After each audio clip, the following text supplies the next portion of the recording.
ಪೂರ್ವಜರು ಪ್ರಕೃತಿಯೊಂದಿಗೆ ಒಡನಾಟದೊಂದಿಗೆ ಬಾಳಿ ಬದುಕು ಕಂಡಿದ್ರು, ಸುಖ ಜೀವನ ನಡೆಸ್ತಾ ಇದ್ರು. ಇದೀಗ ಆಧುನಿಕತೆ ಎಲ್ಲೆಡೆ ಪಸರಿಸಿ ಪೂರ್ವಜರು ನಡೆಸಿಕೊಂಡ ಬಂದ ಜೀವನ ಪದ್ಧತಿ ಕಣ್ಮರೆಯಾಗ್ತಾ ಇರುವುದನ್ನು ನಾವು ಕಾಣ್ತಾ ಇದ್ದೇವೆ ಎಂದು ಆಕಾಶವಾಣಿ ಉದ್ಘೋಷಕ ವಿನೋದ್ ಮೂಡಗದ್ದೆ ವಿಷಾದ ವ್ಯಕ್ತಪಡಿಸಿದರು. ಕೊಡಗು ವಿವಿ ರಾಷ್ಟ್ರೀಯ ಸೇವಾ ಯೋಜನೆ ಘಟಕ ಸಂತ ಅನ್ನಮ್ಮ ಪದವಿ ಕಾಲೇಜು ವಿರಾಜಪೇಟೆ ಆಶ್ರಯದಲ್ಲಿ ಕೊಲ್ತೋಡು ನಾಂಗಾಲ ಗ್ರಾಮದ ಸರ್ಕಾರಿ ಹಿರಿಯ ಪ್ರಾಥಮಿಕ ಶಾಲೆಯ ಆವರಣದಲ್ಲಿ 6 ದಿನಗಳ ಕಾಲ ವಾರ್ಷಿಕ ವಿಶೇಷ ಶಿಬಿರ ಆಯೋಜನೆಗೊಂಡಿತ್ತು.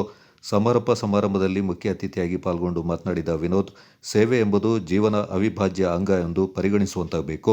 ಸೇವಾ ಮನೋಭಾವ ಮತ್ತು ಪರಿಸರ ಜಾಗೃತಿ ವಿದ್ಯಾರ್ಥಿಗಳ ಜೀವನದಲ್ಲಿ ಜಾಗೃತವಾಗಬೇಕು ಎಂಬ ಸದುದ್ದೇಶದಿಂದ ಗಾಂಧೀಜಿಯವರ ತತ್ವ ಸಿದ್ಧಾಂತ ಜೀವಂತವಾಗಿರಿಸಿ ಈ ನಿಟ್ಟಿನಲ್ಲಿ ರಾಷ್ಟ್ರೀಯ ಸೇವಾ ಯೋಜನೆ ಘಟಕ ಆರಂಭಿಸಿತು. ಶಿಬಿರವು 1 ವಾರಕ್ಕೆ ಮಾತ್ರ ಸೀಮಿತವಾಗದೆ ಜೀವನದ ಪ್ರತಿಯೊಂದು ಮಜಲುಗಳಲ್ಲಿ ಅಳವಡಿಸಿಕೊಳ್ಳಬೇಕೆಂದರು. ಸ್ವಚ್ಛತೆಗೆ ಹೆಚ್ಚು ಆದ್ಯತೆಯನ್ನು ಕೊಡಿ ಅಂತೇಳಿ, ನಿಮ್ಮನ್ನು ಕಂಡುಕೊಳ್ಳಲು ಉತ್ತಮ ಮಾರ್ಗ ಅಂತ ಹೇಳಿದ್ರೆ ಇತರರ ಸೇವೆಯಲ್ಲಿ ನಿಮ್ಮನ್ನು ತೊಡಗಿಸಿಕೊಳ್ಳುವಂಥದ್ದು. ಇದು ಗಾಂಧೀಜಿಯವರು ಹೇಳ್ತಿದ್ದಂತಹ ಮಾತು. ಹಾಗಾಗಿ ಆ ಒಂದು ಸೇವೆಯ ದೃಷ್ಟಿ ನಮ್ಮ ದೇಶದ ಬೆನ್ನೆಲುಬಾಗಿರುವಂತಹ ವಿದ್ಯಾರ್ಥಿಗಳಲ್ಲಿ ಮೂಡಬೇಕು.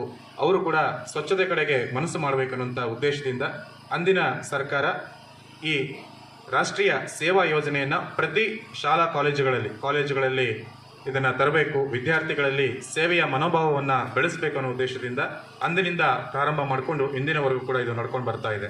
ನೆನ್ಪಿಟ್ಕೊಳ್ಳಿ, 1969ನೇ ಇಸ್ವಿ ಸೆಪ್ಟೆಂಬರ್ 24. ಈ NSS ಪ್ರತಿ ವರ್ಷ ಈ ರೀತಿ ಶಿಬಿರವನ್ನು ಆಯೋಜನೆಯನ್ನು ಮಾಡಿಕೊಂಡು ಬರ್ತಾ ಇದೆ. ಪ್ರತಿ ಕಾಲೇಜಲ್ಲೂ ಕೂಡ ಯಾವ ಕಾಲೇಜುಗಳಲ್ಲಿ ಈ ಘಟಕಗಳಿದೆ ವಾರ್ಷಿಕ ವಿಶೇಷ ಶಿಬಿರವನ್ನು ಆಯೋಜನೆ ಮಾಡ್ತಾ ಇದೆ. ಈಗ ಸೆಂಟೆನ್ಸ್ ಕಾಲೇಜ್ ಕೂಡ ಮಾಡ್ತಾ ಇದೆ. ಬಹಳ ವಿರಾಜಪೇಟೆಯಿಂದ ಒಂದಷ್ಟು ದೂರದ ಈ ಹಳ್ಳಿಯಲ್ಲಿ ಬಂದು ಯಾಕೆ ಮಾಡಬೇಕಾಗಿತ್ತು? ವಿರಾಜಪೇಟೆಯಲ್ಲಿ ಒಳ್ಳೆಯ ಶಾಲೆ ಇದೆ, ಬೇರೆ ಕಾಲೇಜುಗಳಿದೆ, ಒಳ್ಳೆ ಫೆಸಿಲಿಟಿಗಳಿದೆ. ಆದರೂ ಕೂಡ ಈ ಒಂದು ಹಳ್ಳಿಗಳಿಗೆ ಬಂದು ಯಾಕೆ ಈ ಶಿಬಿರವನ್ನು ಮಾಡ್ತಾ ಇದೆ? ಅದು ಬೇರೆ ಬೇರೆ ನಂಬಿಕೆಗಳಿರ್ಬೋದು ಅಥವಾ ಪ್ರಕೃತಿ ಪರಿಸರಕ್ಕೆ ಸಂಬಂಧಿಸಿದಂಥ ವಿಚಾರಗಳು. ನಮ್ಮ ಹಿರಿಯರು ಒಂದಷ್ಟು ವಿಚಾರಗಳನ್ನ ಮಾಡ್ಕೊಂಡ್ಬಂದಿದ್ದಾರೆ, ಅಂದರೆ ನಂಬಿಕೆಗಳನ್ನು ಹುಟ್ಟಾಕಿದ್ದಾರೆ. ಆದರೆ ಇವತ್ತಿನ ಕಾಲಘಟ್ಟಕ್ಕೆ, ಇವತ್ತಿನ ದಿನಮಾನಸಕ್ಕೆ ಅದನ್ನು ಮೂಢನಂಬಿಕೆಗಳು ಅಂಥೇಳಿ ನಾವು ಅದನ್ನ ಕರಿತಾ ಇರ್ತೀವಿ. ಈಗ ಹೇಳ್ತೇವೆ, ರಾತ್ರಿ ಹೊತ್ತು ಉಗುರನ್ನು ಕಚ್ಚಬಾರದು ಅಂತ ಹೇಳ್ತಾರೆ, ಅಥವಾ ಮನೆ ಮುಂದೆ ಮುಳ್ಳಿನ ಗಿಡಗಳನ್ನು ನಡಬಾರದು ಅಂತ ಹೇಳ್ತಾರೆ. ಇವತ್ತು ನಾವು ಅದನ್ನು ಅನ್ಕೊಳಕ್ಕೆ ಹೋಗಲ್ಲ, ಯಾಕೆ ನಡಬಾರ್ದು ಅಂತ ಪ್ರಶ್ನೆ ಮಾಡ್ತೇವೆ. ಆದರೆ ಅದನ್ನು ವೈಜ್ಞಾನಿಕವಾಗಿ ನಾವು ಯೋಚನೆ ಮಾಡಬೇಕು. ಈಗ ಮೊದಲಿನ ಕಾಲದಲ್ಲಿ ಭಾಳಷ್ಟು ಮಕ್ಕಳು ಇರ್ತಾಯಿದ್ರು.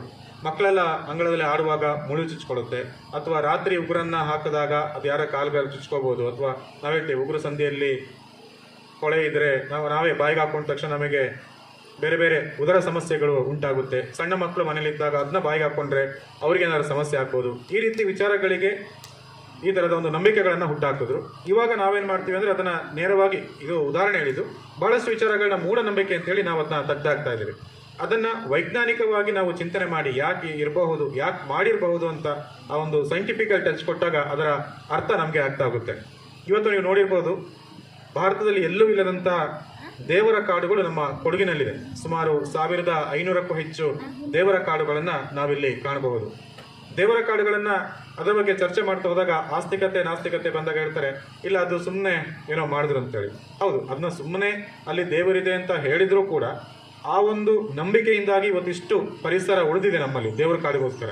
ಯಾರು ಎಷ್ಟೇ ಹೇಳಿದ್ರು ಇವತ್ತು ಅದನ್ನು ಎದುರಿಸಿ ದೇವರ ಕಾಡನ್ನು ಕಡಿಲಿಕ್ಕೆ ಯಾರೂ ಹೋಗಲ್ಲ. ಯಾಕಂತಂದರೆ ಆ ದೇವರ ಮೇಲೆ ಒಂದು ಭಯ, ಭಕ್ತಿ, ನಂಬಿಕೆ ಇದೆ. ಅಂತಹ ಒಂದು ವಿಚಾರಗಳನ್ನು ನಮ್ಮ ಹಿರಿಯರು ಹುಟ್ಟಾಕ್ತಾ ಬಂದರು. ಸ್ಥಳದಾನಿಗಳಾದ ಕೃಷಿಕರಾದ ಕುಪ್ಪಂಡ ಗೋಪಾಲ್ ಸುಬ್ಬಯ್ಯ ಅವರು ಮಾತನಾಡಿ, ಆಧುನಿಕತೆ ಮತ್ತು ಹಣ ಮಾಡುವ ಚಿಂತನೆಯಿಂದಾಗಿ ಮಕ್ಕಳು ತಮ್ಮ ಪೋಷಕರನ್ನ ಮರೆಯುವ ಹಂತಕ್ಕೆ ತಲುಪಿದೆ. ಜೀವನದಲ್ಲಿ ಎಲ್ಲವನ್ನ ಪಡೆಯಲು ಅವಕಾಶವಿದೆ, ಆದರೆ ತಂದೆ ತಾಯಿಯನ್ನ ಪಡೆಯಲು ಅಸಾಧ್ಯವಾಗಿದೆ ಎಂದರು. ಹೇಳ್ತಾರೆ, ಮೊನ್ನೆಗೆ ಒಂದು ಇದರಲ್ಲಿ ವಾಟ್ಸಪ್ಪಲ್ಲಿ ನೋಡಿದೆ, ಮಗನಿಗೆ 1 ವರ್ಷಕ್ಕೆ 50 ಲಕ್ಷ ಇದಂತೆ ಪ್ಯಾಕೇಜ್. ತಂದೆ ಮನೆಯೊಳಗೆ ತೀರ್ಕೊಂಡು 20 ದಿವಸ, ತಾಯಿ ತೀರ್ಕೊಂಡು 15 ದಿವಸ, ಅಕ್ಕಪಕ್ಕದವರಿಗೆ ಮನೆಯದೇನು ವಾಸನೆ ಬರ್ತಂತೇಳಿ ಇದು ಮಾಡಿ ಅಲ್ಲಿ ಪೊಲೀಸ್ ಕಂಪ್ಲೇಂಟ್ ಮಾಡಿ ನೋಡೋಕೆ ತಂದೆ ತಾಯಿ ಇಬ್ಬರು ತೀರ್ಕೊಂಡಿದ್ದಾರೆ. ಆ ಮಗನಿಗೆ ಫೋನ್ ಮಾಡಿದರೆ ಫೋನ್ ಇರ್ತದಲ್ಲ. ಈ ಥರದ ಒಂದು ಸಂಪಾದನೆ ಯಾತಿಕ್ಕಿರೋದು?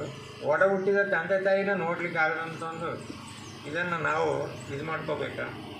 ಆದ್ದರಿಂದ ನಮ್ಮ ತಂದೆ ತಾಯಿಗಳನ್ನ ಅವರು ಇರುವ ತನಕ ಅವರಿಗೆ ಮಾನಸಿಕ ನೋವಾಗದಾಗೆ ಅವರನ್ನು ಚೆನ್ನಾಗಿ ಸಾಲದಲ್ಲಿ ಸೈಪ್ರ ಶಾಲೆ ಕಲ್ತೋಡು ನಾಂಗಲದಲ್ಲಿ 7 ದಿವಸಗಳ ಕಾಲ ಆಯೋಜಿಸಿ ಯಶಸ್ವಿಯಾಗಿ ನಾವು ಈ ಶಿಬಿರವನ್ನು ಮುಗಿಸಿರುತ್ತೇವೆ.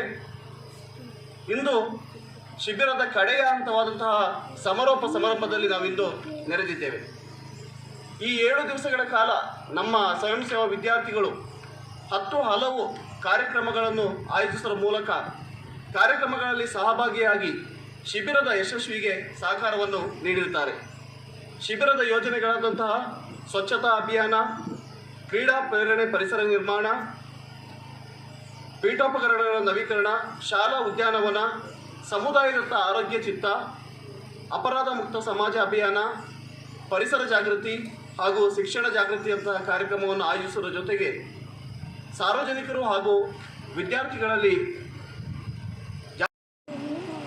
ಈ ಕ್ಯಾಂಪ್ನ ಸಕ್ಸಸ್ ಮಾಡಲಿಕ್ಕೆ ನಿಮ್ಮ ಎಲ್ಲರದು what efforts you have put in from the students, staffs and even from the local people here.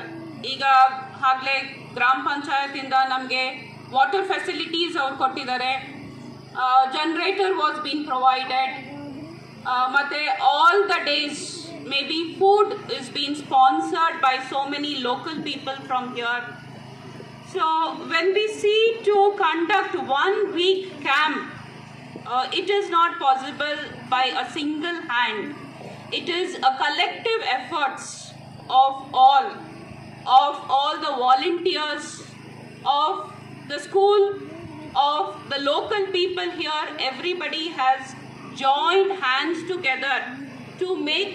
NSS ಘಟಕದ ಶಿಬಿರಾಧಿಕಾರಿ ಬಿಎಸ್ ಶಾಂತಿಭೂಷಣ್, ಸಂತ ಅನ್ನಮ್ಮ ಪದವಿ ಕಾಲೇಜಿನ ಪ್ರಾಂಶುಪಾಲರಾದ ತೃಪ್ತಿ ಬೋಪಣ್ಣ, ಸರ್ಕಾರಿ ಹಿರಿಯ ಪ್ರಾಥಮಿಕ ಶಾಲೆಯ ಮುಖ್ಯೋಪಾಧ್ಯಾಯರಾದ ಫ್ಯಾನ್ಸಿ ಲೋಬ ಮತ್ತಿತರ ಪ್ರಮುಖರು ಈ ಸಂದರ್ಭ ಪಾಲ್ಗೊಂಡಿದ್ದರು. Kodagu channel news, Kishore Kumar Shetty.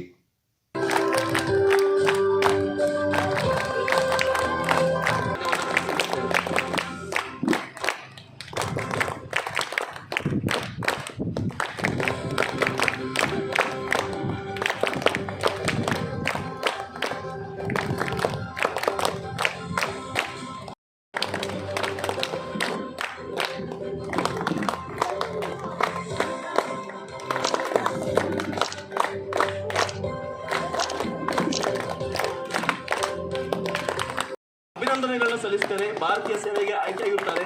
ಭಾರತಾಂಬೆಯ ಸೇವೆಗೆ ಸದಾ ಸೇವೆ ಮಾಡುತ್ತೆ. ಎಲ್ಲ ರೀತಿಯಲ್ಲೂ ಶಕ್ತಿಯನ್ನು ಆ ದೇವರು ನೀಡಲಿ ಎಂಬುದಾಗಿ ನಾನು ಶುಭ ಹಾರೈಸುತ್ತೇನೆ.